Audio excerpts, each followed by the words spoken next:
Are you serious? Are you serious? Sorry, guys. I'm in this production room getting ready for tonight's Sunday Night Live broadcast. Starts at 7 p.m. Eastern. But we've got some huge news coming out of Hong Kong. An incredible situation. 1.7 million protesters in the streets of Hong Kong defying Beijing and Beijing's direct order to stop the rallies. Hong Kong, a sea of democracy, activists flooded the streets of Hong Kong today during torrential rains. 1.7 million people standing out there in the rain in a very peaceful show to the city leaders that their movement still pulls wide public support despite mounting violence and increasingly stark warnings from Beijing. Guys, these 1.7 million people stood in the rain after they were warned by the communist regime of China with now 1,000 tanks, armored vehicles, all kinds of equipment, 1,000 vehicles just across the harbor at the soccer stadium. They filled the stadium. They filled the outside of the stadium. Thousands of troops ready to come in with ammunition, AK-47s and guns and grenades and pepper spray and tear. And I'm talking tanks and hundreds and actually thousands of troops. Thousands of troops. And they were told, don't protest today. So what did people do? 1.7 million of them turned out in the rain, in the downpouring rain, and stood in the streets protesting quietly, peacefully, with democracy. Hundreds of thousands, 1.7 million actually, carrying umbrellas, poured across the heart of Hong Kong Island, defying the downpour and the police order not to march today. And this is the 11th weekend now that started. The demonstrations have plunged financial hubs into crisis, with images of masked black-clad protesters engulfed by tear gas during the street battles that have gone on over the 11 weeks against the riot police who have been stunning a city once renowned for such great stability and pure business opportunities for a worldwide market.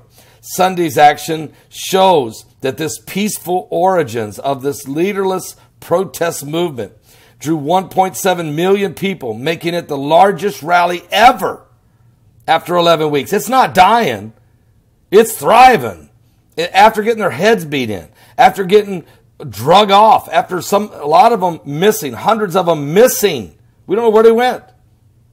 Probably missing kidneys by now. I don't know. They're gone. Human rights people need to understand. They're waving American flags. They're waving British flags. They're waving flags of democracy and freedom.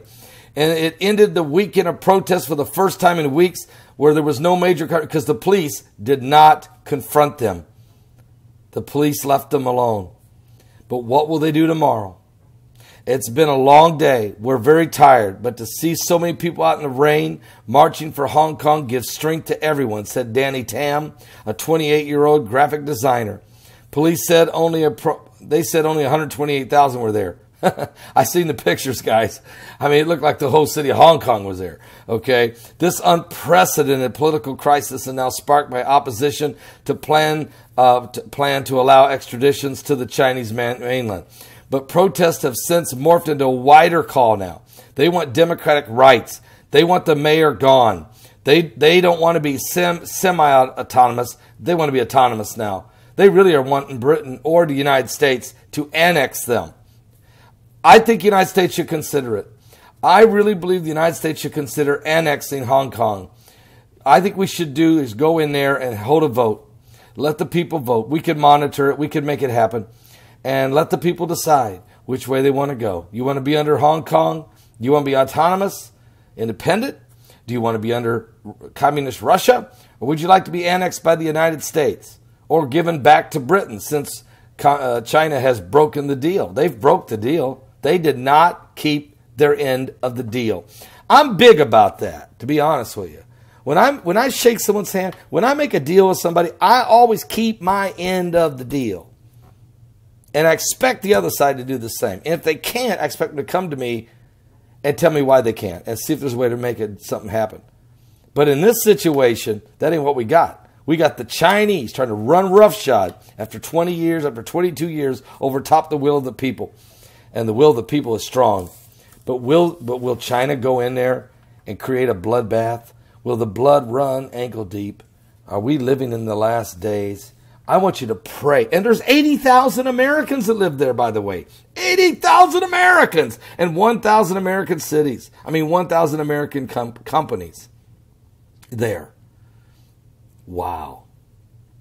Wow. We're living in the end times. I think the United States should go in there and help them hold a fair election for the people.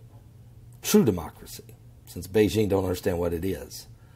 I'll be back with more current world events and how they relate to biblical prophecy. And I'll be live tonight at 7 p.m. Eastern with Sunday Night Live. Come expecting a mighty move of God. Come expecting an outpouring. And come expecting a blessing.